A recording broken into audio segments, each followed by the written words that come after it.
Hechos, el capítulo 21. Vamos a leer todo este capítulo y hasta el versículo 29 del capítulo 22. Hechos 21, versículo 1, hasta capítulo 22, el versículo 29. Después de separarnos de ellos, zarpamos y fuimos con rumbo directo a Cos, y el día siguiente a Rodas y de ahí a Pátara. Hallando un barco que pasaba a Fenicia, nos embarcamos y zarpamos. Al avistar Chipre, dejando la mano izquierda, navegamos a Siria y arribamos a Tiro, porque el barco había descargado allí. Y hallados los discípulos, nos quedamos allí 7 días.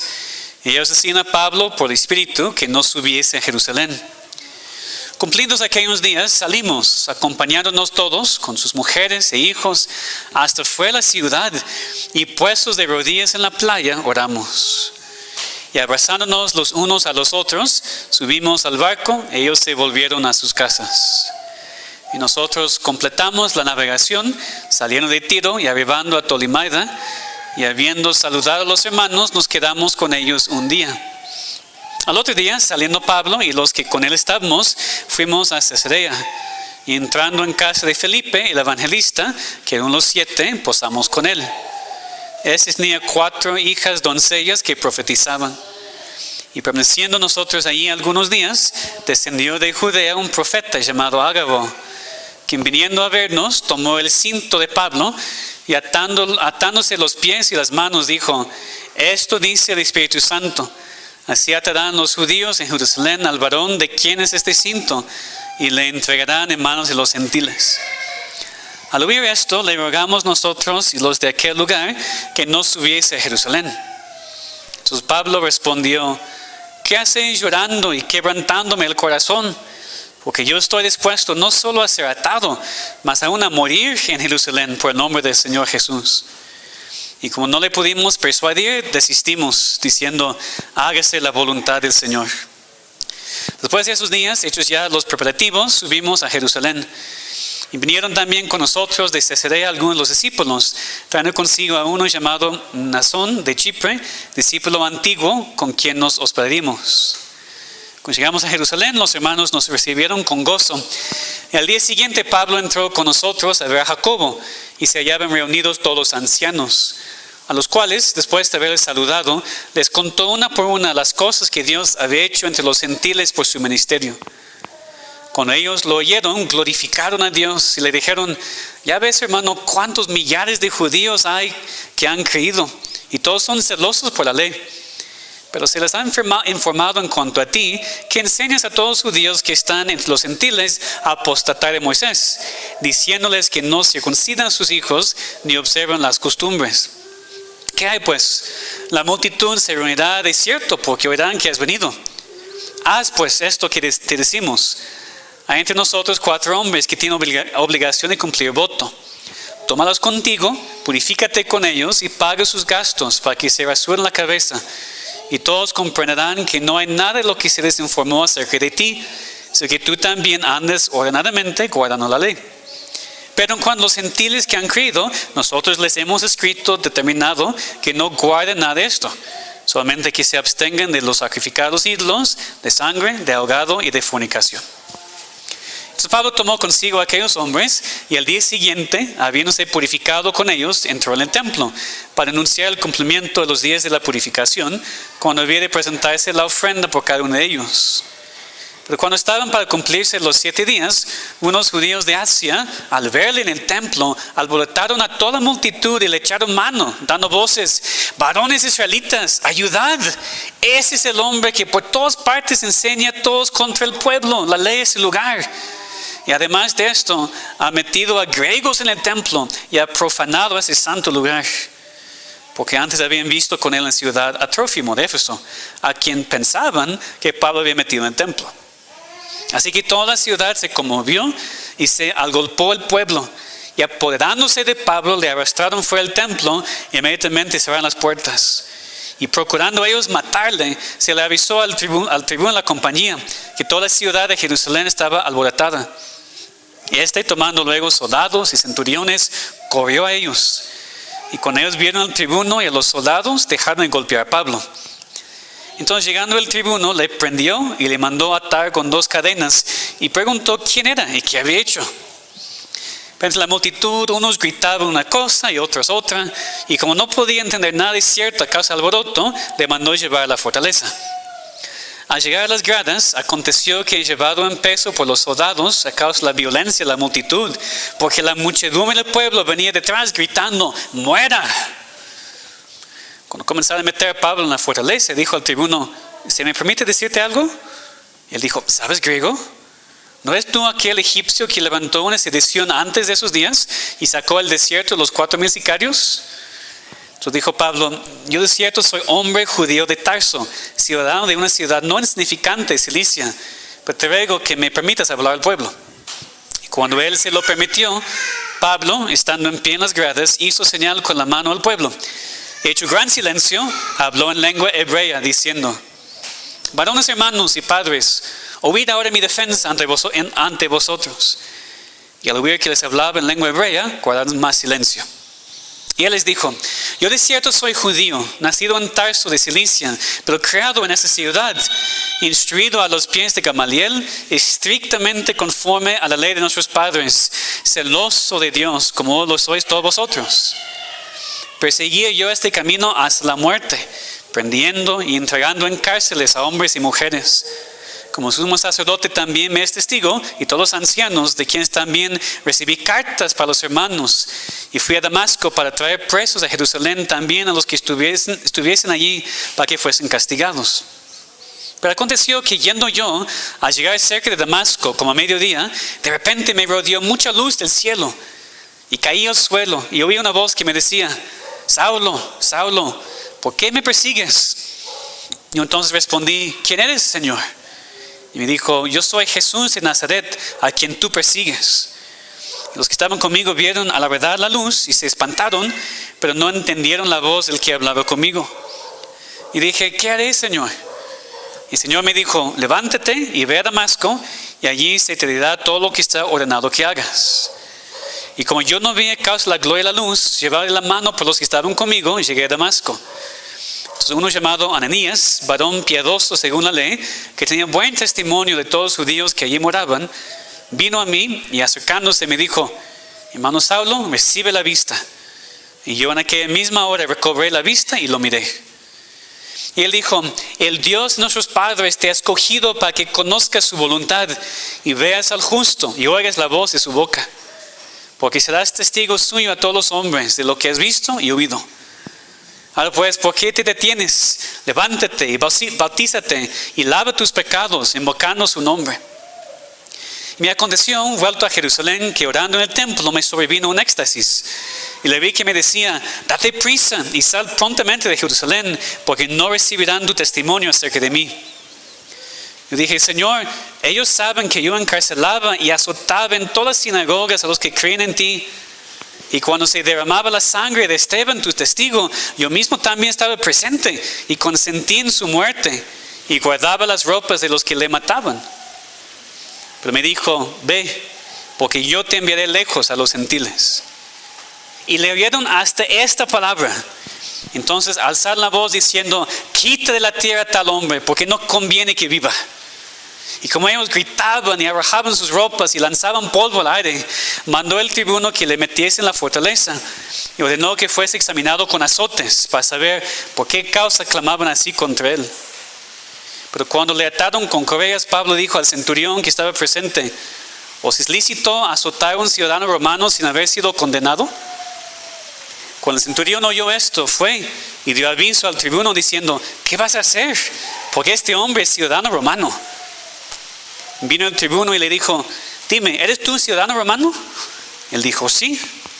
Respondió el tribuno, yo con una gran suma adquirí esa ciudadanía. Su padre dijo, pero yo lo soy de nacimiento. Así que luego se apartaron de él los que le iban a dar tormento. Y aún el tribuno, al saber que es ciudadano romano, también tuvo temor por haberle atado. Amén. Vamos a orar después de haber escuchado la palabra de Dios. Padre, muchas gracias te damos por tu palabra. Gracias por el ejemplo de Pablo. Y te pedimos, Señor, que podamos aprender cómo sufrir como tus hijos. En el nombre de Cristo. Amén. Si empieza a llover muy fuerte, sugiero que venga un poquito más hacia el frente y ya me va a subir el volumen un poquito también del micrófono. Pero damos que no. El apóstol Pablo sabía cómo sufrir. Las historias aquí en Hechos cuentan su sufrimiento, la persecución, la tribulación por la cual tiene que pasar durante todo su ministerio en el Evangelio. Sabemos que él había hecho a los cristianos sufrir antes de su conversión, como leemos aquí. Y después de salvarle, Dios le había dicho que iba a mostrarle cuánto le era necesario padecer por su nombre. Y Pablo sí sufrió. Sí padeció muchísimo de parte de los judíos y también de parte de los gentiles. Pero Pablo sabía cómo sufrir. Pablo había aprendido a sufrir como hijo de Dios. Había aprendido a sufrir como cristiano. Eso hemos visto en la historia hasta este punto, pero también podemos decir que eso es el tema del resto del libro de Hechos. Porque empezando aquí en el capítulo 21 y continuando hasta el final del libro de Hechos, vemos una transición ahora en el ministerio de Pablo. Antes estaba viajando mucho con toda libertad a muchos lugares, predicando el Evangelio, iniciando iglesias, visitando a los hermanos. Pero ahora va a ser prendido y el libro de Hechos va a terminar con Pablo en Roma. No en la cárcel, pero como prisionero en una casa, sin su libertad. Y vamos a poder ver en estos capítulos cómo Pablo responde a esos cambios en sus circunstancias. Vamos a ver cómo Pablo respondió al sufrimiento que Dios había mandado a su vida. Y parte de eso que vamos a ver en estos capítulos es la oportunidad que Pablo tenía para predicar aún más en medio de su sufrimiento. Vamos a ver aquí que, conforme al ejemplo de Pablo, tenemos que estar preparados para el sufrimiento, tenemos que enfrentar el sufrimiento y tenemos que aprovechar las oportunidades para predicar el Evangelio en el sufrimiento. Eso que vemos aquí muy claramente en el ejemplo de Pablo, cómo un cristiano debería sufrir.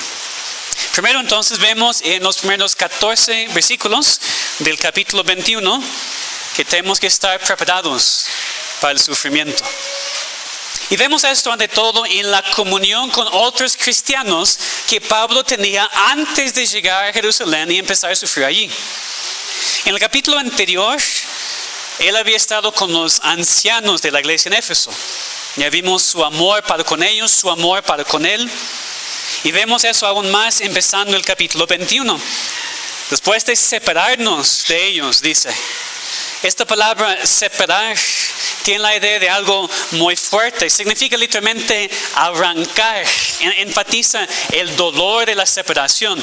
Como dos personas enamoradas que tienen que decir adiós por un rato.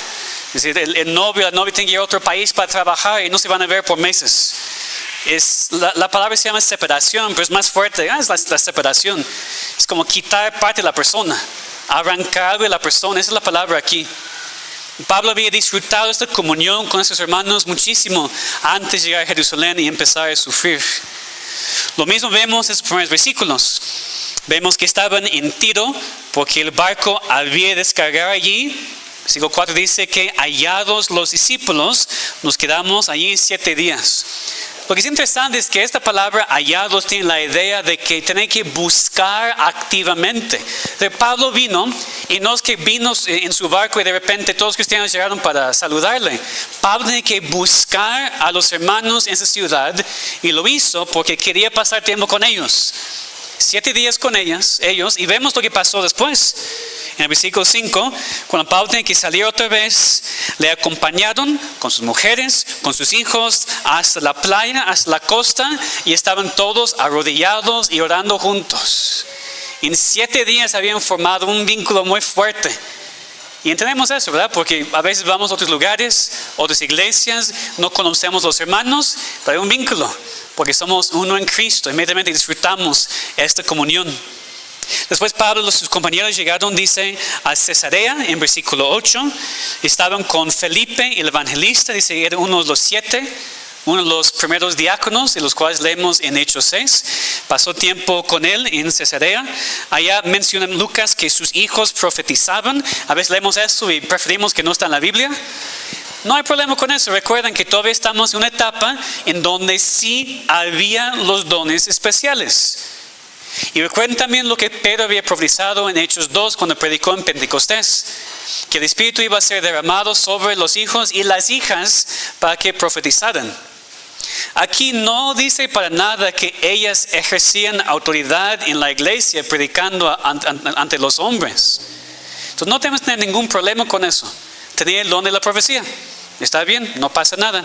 Pero no contradice lo que Pablo dijo más adelante, que a la mujer no le permite enseñar en la iglesia. De hecho, es muy interesante que aún diciéndonos aquí que esas mujeres tenían ese don de profecía, ellas no profetizaban nada en cuanto a Pablo.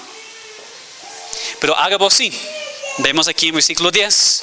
Descendió un profeta llamado Ágabo y hizo esta cosa simbólica, atando las manos y los pies de Pablo con su propio cinto, mostrando, como dice el Espíritu Santo, así atarán los judíos en Jerusalén al varón de quien es este cinto y le entregarán en manos de los gentiles. Es lo mismo que vemos regresando al versículo 4.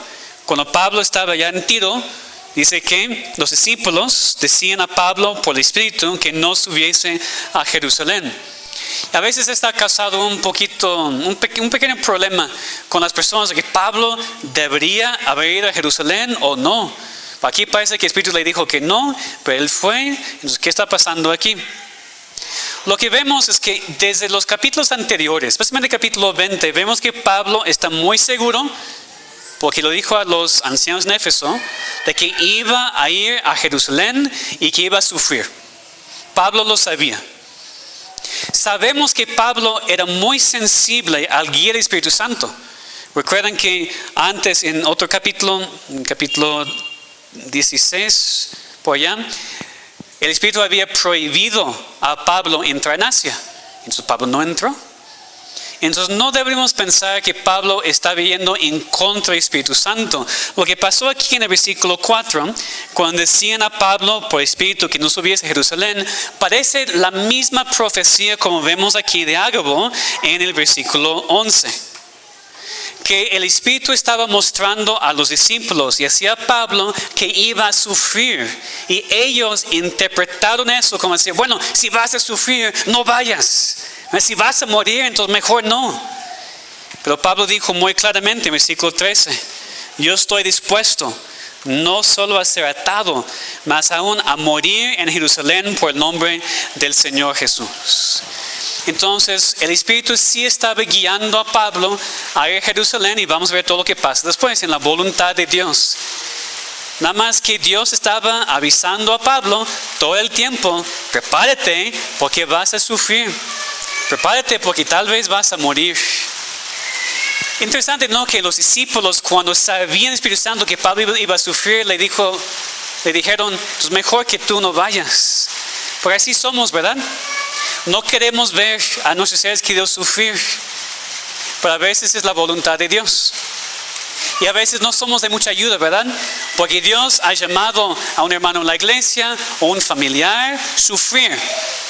Es el propósito de Dios para su vida. Y nosotros vamos intentando a quitar todo el difícil de ellos. Intentamos hacerlo mucho más cómodo para ellos. Cuando Dios quiere que sufran. O al revés. Dios quiere que suframos nosotros. Y estamos buscando todo lo posible para evitar el sufrimiento. O otras personas están intentando ayudarnos a evitar el sufrimiento. Pero es lo que Dios quiere. Es la voluntad de Dios. Entonces solamente porque vamos a sufrir no significa que algo no es la voluntad de Dios. Solamente porque algo es difícil no significa que no es la voluntad de Dios. Lo más impactante aquí es que cuando Pablo se dio cuenta que iba a sufrir, ¿qué vemos que estaba haciendo? Estaba buscando en cada lugar hermanos con quien tener la comunión. Hablando con los ancianos en Éfeso, en Tiro, buscando a los hermanos, bajando a Cesarea para estar con Felipe y con los hermanos allá. Cuando llega a Jerusalén también, versículo 16, está con este discípulo antiguo, Mnasón de Chipre, está con los hermanos de Jerusalén, versículo 17. Pablo constantemente está con los hermanos. Y si un apóstol con tanto poder, con tantos dones, con tanta madurez espiritual, sabía que antes de sufrir necesitaba estar con sus hermanos en Cristo. ¿Cuánto más nosotros? Enfatizo, como siempre enfatizo en nuestra iglesia, no es asistir a la iglesia para asistir a la iglesia. No es marcar a alguien entre semana para cumplir un deber. No podemos en la vida cristiana sin los hermanos en Cristo. Aún con hermanos en Cristo que a veces están equivocados. Esos hermanos estaban equivocados. Interpretaron incorrectamente lo que el Espíritu Santo estaba diciendo. Y dijeron a Pablo, no vayas. Y Pablo dijo, deja de quebrantar mi corazón. Yo sé que allí tengo que estar. Pero Pablo aún quería estar con esos hermanos que no estaban interpretando correctamente la voluntad de Dios. Pablo dijo, no, con ustedes no, porque no entienden. Voy solo mejor. A veces así somos. O tenemos la personalidad de no quiere estar con otros. A veces tenemos eso. O muchas veces que, ¿para qué estar con los hermanos cuando son muy malos? Pecan mucho. ¿Qué voy a aprender de ellos? ¿Qué voy a recibir de la comunión con ellos? Qué orgullo que tenemos a veces, hermanos. Es egoísmo. Aún con los hermanos que no siempre están bien, que a veces malinterpretan la palabra de Dios. Necesitamos los hermanos. Necesitamos los hermanos. Entonces Pablo estaba preparándose.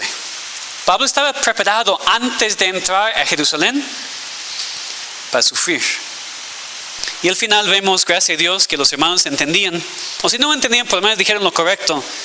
Versículo 14, como no le pudimos persuadir, desistimos, diciendo, hágase la voluntad del Señor. Esto nos recuerda de Cristo, ¿verdad? Antes de su muerte, Cristo también tenía que subir a Jerusalén. Cristo sabía que iba a sufrir. Cristo sabía que iba a morir. Cuando estaba en el huerto de Getsemaní orando a su Padre antes de ser prendido por los romanos, pues tampoco quería sufrir. Si es posible que esta copa pase de mí. Pero ¿cómo terminó su oración? No mi voluntad. Hágase tu voluntad. Las dos aplicaciones. Primero, para nosotros, a veces nunca queremos sufrir. A veces no queremos hacer algo o entrar en algún lugar porque sabemos que vamos a sufrir. Pero a veces es lo que Dios quiere para nosotros. Y tenemos que poder decir, hágase tu voluntad, no la mía, la tuya. Y a veces vamos a ver a hermanos en la iglesia o seres queridos también sufriendo. Obviamente, naturalmente no queremos eso. Pero debemos tener mucho discernimiento, hermanos, y no ir en contra de la voluntad de Dios. Si Dios quiere que otros sufran para su bien, para su crecimiento, para su santificación, que también digamos, hágase la voluntad de Dios.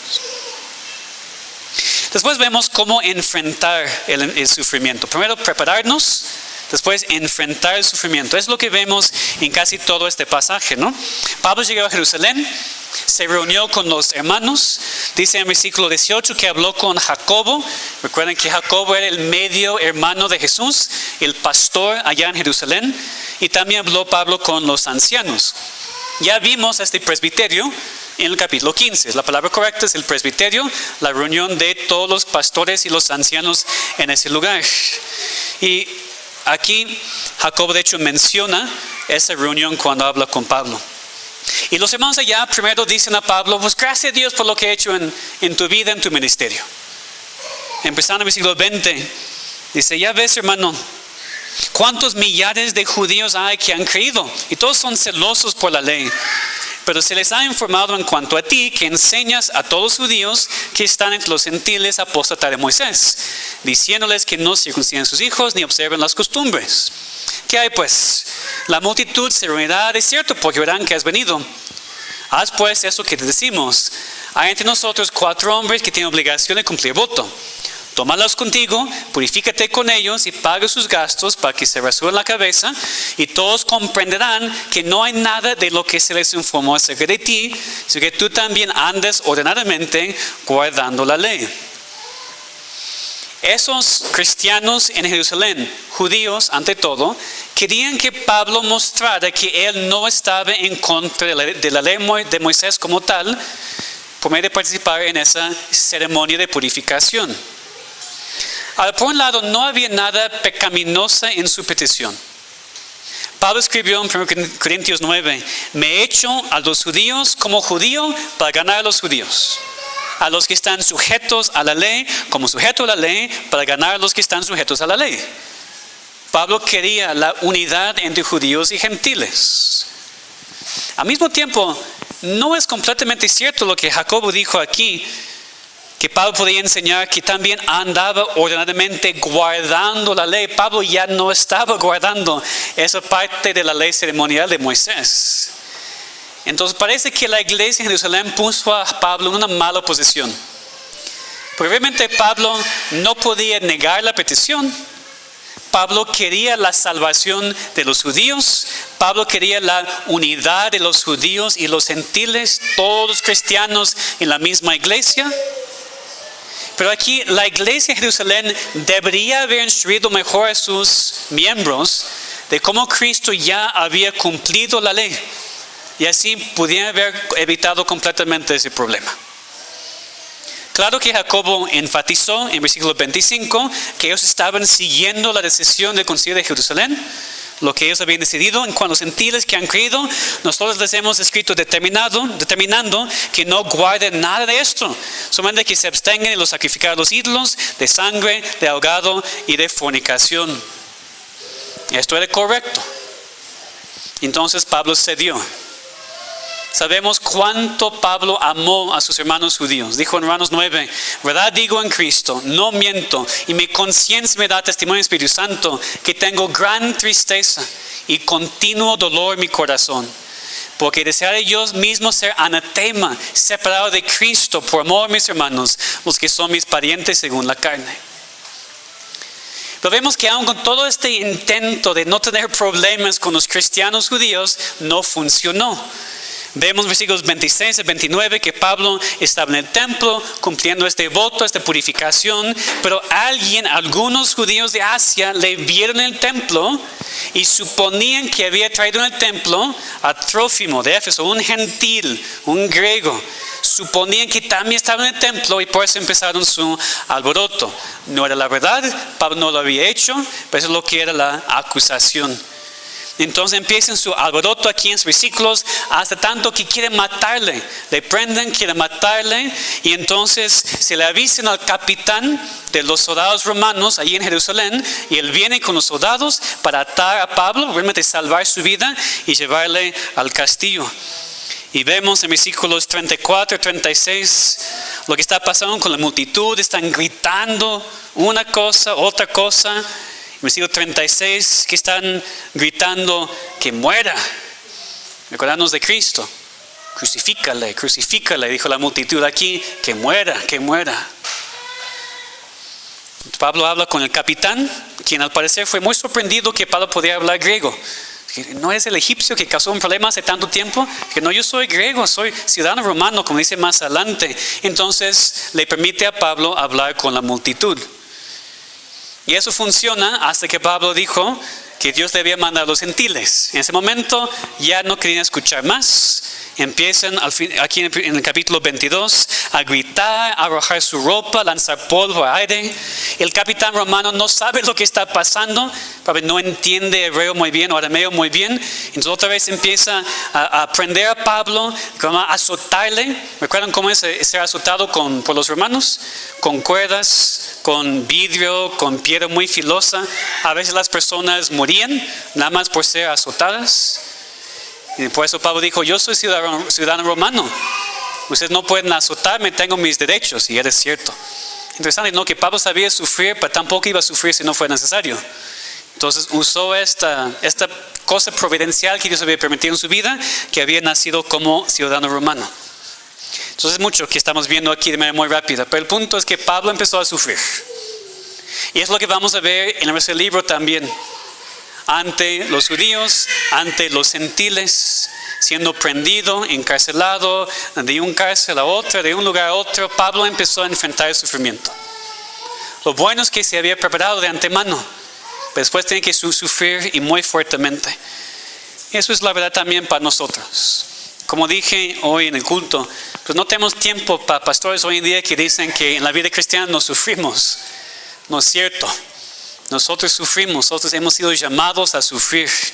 Pues si estamos preparados, si estamos en Cristo y con su poder, podemos enfrentar cualquier tipo de sufrimiento hasta el extremo de Pablo aquí en este ejemplo. Y finalmente vemos en el capítulo 22 que tenemos que aprovechar las oportunidades en el sufrimiento. Oportunidades ante todo para predicar el evangelio. Porque vimos que después de ser prendido por los romanos, el capitán romano permitió a Pablo hablar y habló con la multitud. ¿Y qué dijo? Capítulo 22, versículos 1 a 21. Tenemos la predicación de Pablo. Pues realmente una predicación. Estaba defendiéndose a sí mismo, pero por medio de predicar el evangelio. Pablo era un genio para eso. Usar cualquier situación para hablar de Cristo, para hablar del evangelio. Pablo aprovechó la oportunidad de su sufrimiento para compartir el evangelio con una multitud hostil. Pues a veces tenemos más oportunidades para compartir el evangelio en el sufrimiento que sin el sufrimiento. Otra vez no nos gusta mucho, pero Dios nos da muchísimas oportunidades. Y lo que va a pasar aquí con Pablo también, aquí con los judíos, más adelante vamos a ver a él hablando ante autoridad romana con quien nunca hubiera hablado si no fue por ese sufrimiento.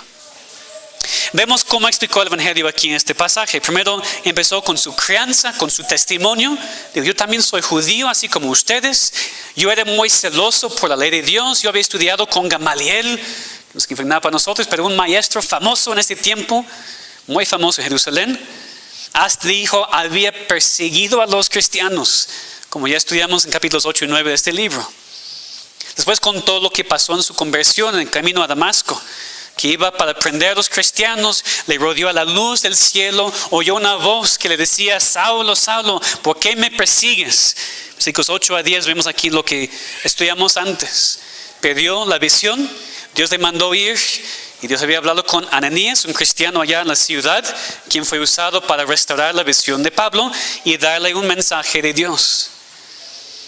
En versículos 17 a 21, aquí leemos algo que Pablo no nos había dicho antes, o que Lucas no había registrado antes, que Pablo tuvo una visión en el templo después de esto.